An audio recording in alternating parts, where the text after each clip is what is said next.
आरिफ अलवी के जिस्म में एक गोली आज भी पेबस्त है। ये गोली अयूब खान की आमरीत के दिनों में एहतजाज के दौरान उन्हें लगी थी। वो उन दिनों मौलाना मौदूदी की फिक्र के पैरोकार थे, जो पाकिस्तान में एक इस्लामी रियासत का नजरिया रखते थे।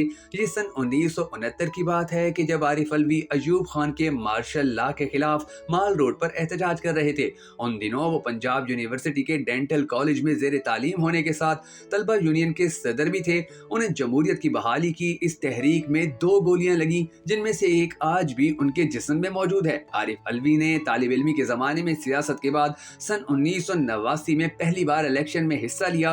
वो जमात इस्लामी के उम्मीदवार थे, लेकिन ये इलेक्शन ना हो सके और मुल्क में जनरल ज़ियाउल हक की आमरीत आ गई, जिसके बाद वो दोबारा अपने पेशे की जानिब आ गए। उसी दौरान उन्होंने अमेरिका की मिशिगन यूनिवर्सिटी से मास्टर्स की डिग्री हासिल की, पाकिस्तान डेंटल एसोसिएशन के सदर बने और उसके बाद एशिया पैसिफिक डेंटल फेडरेशन के सदर के मनसब तक पहुंचे। वक्त गुजरने के साथ साथ वो जमात इस्लामी से दूर हो गए। उन्होंने अपने एक इंटरव्यू में जमात इस्लामी पर तनकीद करते हुए कहा था कि वो गटर और पानी का मसला भी इस्लामी निज़ाम लेने के बाद ठीक करने की बात करते हैं। सन 1996 में जब तहरीक इंसाफ की बुनियाद रखी गई तो आरिफ अलवी भी इस तंजीम साजी का हिस्सा रहे। वो पार्टी के नए पाकिस्तान के मंशूर के मुसनिफों में भी शामिल हैं। तहरीक इंसाफ में उनका सियासी सफर सूबाई सदर से शुरू हुआ। उन्हें 1997 में सिंध का सदर बनाया गया और फिर सन 2001 में वो मरकजी नायब सदर के ओहदे पर फाइज हुए। सन 2006 में वो पार्टी के जनरल सेक्रेटरी बनाए गए और सन 2013 तक उस ओहदे पर फाइज रहे। यही वो दौर है कि जब तहरीक इंसाफ मीनार पाकिस्तान में जलसा आम के बाद तब्दीली का नारा लगाकर पूरे मुल्क में फैल गई। उन्होंने तहरीक इंसाफ के टिकट पर पहला इलेक्शन सन 1997 में कराची की अमीराबादी के इलाके डिफेंस और क्लिफ्टन पर मुश्तमिल सूबाई हल्के से लड़ा, लेकिन वो कामयाब नहीं हो सके। तब उनका मुकाबला मुस्लिम लीग नून के उम्मीदवार सलीम जिया के साथ था। सन 2002 के इलेक्शन में उन्होंने PS90 से सूबाई असम्बली की नशिस्त पर किस्मत आजमाई की, लेकिन उन्हें शिकस्त हुई। यहाँ से MMA के मौलाना उमर सादिक कामयाब हुए और डॉक्टर आरिफ अलवी छठे नंबर पर आए। अगले यानी 2008 के इंतखाबात का तहरीक इंसाफ ने बाइकाट किया था। सदर आरिफ अलवी को अपने 5 साल दौर में अपने लीडर इमरान खान को बदउनवानी के मुकदमे में जेल की सलाखों के पीछे देखना पड़ा, जो उनकी दहाइयों पर मुहित सियासी जिंदगी का मुश्किल तरीन लम्हा था। उससे पहले उन्होंने सुप्रीम कोर्ट के मौजूदा चीफ जस्टिस काजी फाइज ईसा के खिलाफ सुप्रीम जुडिशल काउंसिल में सदारती रेफरेंस दायर किया, जिसमें इल्जाम लगाया गया था कि उन्होंने बरतानिया में अपनी जायदादों को छुपाया, जो मुबैना तौर पर उनकी बीवी और बच्चों के नाम पर थीं।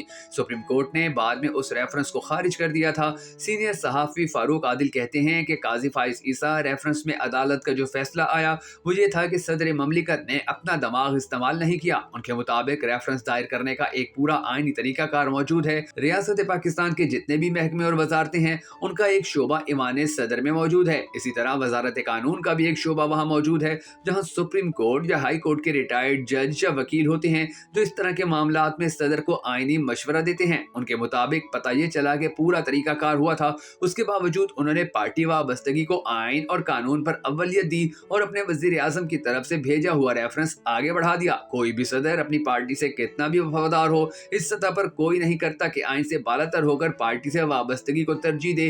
हामिद मीर कहते हैं कि आरिफ अलवी ने बगैर सोचे समझे जस्टिस काजी फाइज ईसा के खिलाफ नाअहली का रेफरेंस भिजवाया और बाद में अपनी गलती का एतराफ किया। हामिद मीर कहते हैं कि वो आइन से ज्यादा तहरीक इंसाफ के वफादार रहे और उनका दौर तनाज़ात से भरपूर था। सदर आरिफ अलवी ने हालिया इंतखाबात में कामयाबी के बाद मुस्लिम लीग नून के उम्मीदवार शहबाज शरीफ से बतौर वजीर आजम हलफ लिया। ताहम उससे पहले जब इमरान खान के खिलाफ तहरीक अदम एतमाद के बाद शहबाज शरीफ कौमी असम्बली के कायदे ईमान मुंतखब हुए थे, तो सदर आरिफ अलवी ने हलफ लेने से इनकार कर दिया था और उसकी वजह सेहत की खराबी बताया गया था। फारूक आदिल, जो ईमान सदर में डायरेक्टर मीडिया भी रहे हैं, बताते हैं कि सदर ममलिकत कभी भी हलफ लेने से गुरेज नहीं करता और सदर ममनून हुसैन भी हलफ लेने के हक में थे। उनका मौक़िफ़ था कि हमने कोई आइनी बहरान पैदा नहीं करना है। उनके मुताबिक जब प्रेशर बहुत था तो मैं ममनून हुसैन का पैगाम लेकर मुशाहिदुल्लाह खान के पास गया। मुशाहिदुल्लाह अडियाला जेल गए और नवाज शरीफ को बताया कि इस तरह की सूरत हाल है, आपकी क्या ख्वाहिश है। नवाज शरीफ ने कहा कि ममनून हुसैन को कहें कि मेरी ऐसी कोई ख्वाहिश नहीं है कि आप हलफ ना लें, लिहाजा आइन और कानून की पैरवी करें। PDM की हुकूमत के दौरान सदर आरिफ अलवी का एक और तनाज़ा उस वक्त सामने आया कि जब उन्होंने दावा किया कि उन्होंने फौज और इंटेलिजेंस एजेंसियों को मजीद अख्तियारात देने वाले 2 अहम बिलों पर दस्तखत नहीं किए हैं। जब पाकिस्तान डेमोक्रेटिक मूवमेंट यानी PDM ने अप्रैल 2022 को इमरान खान کے خلاف تحریک عدم اعتماد لانے کی کوشش کی تو انہوں نے اس وقت کے وزیر اعظم عمران خان کے مشورے پر قومی اسمبلی تحلیل کر دی تاکہ اس تحریک سے بچا جا سکے۔ بعد میں سپریم کورٹ کے 5 رکنی بینچ نے متفقہ طور پر اس فیصلے کو آئین اور قانون کے خلاف قرار دیا۔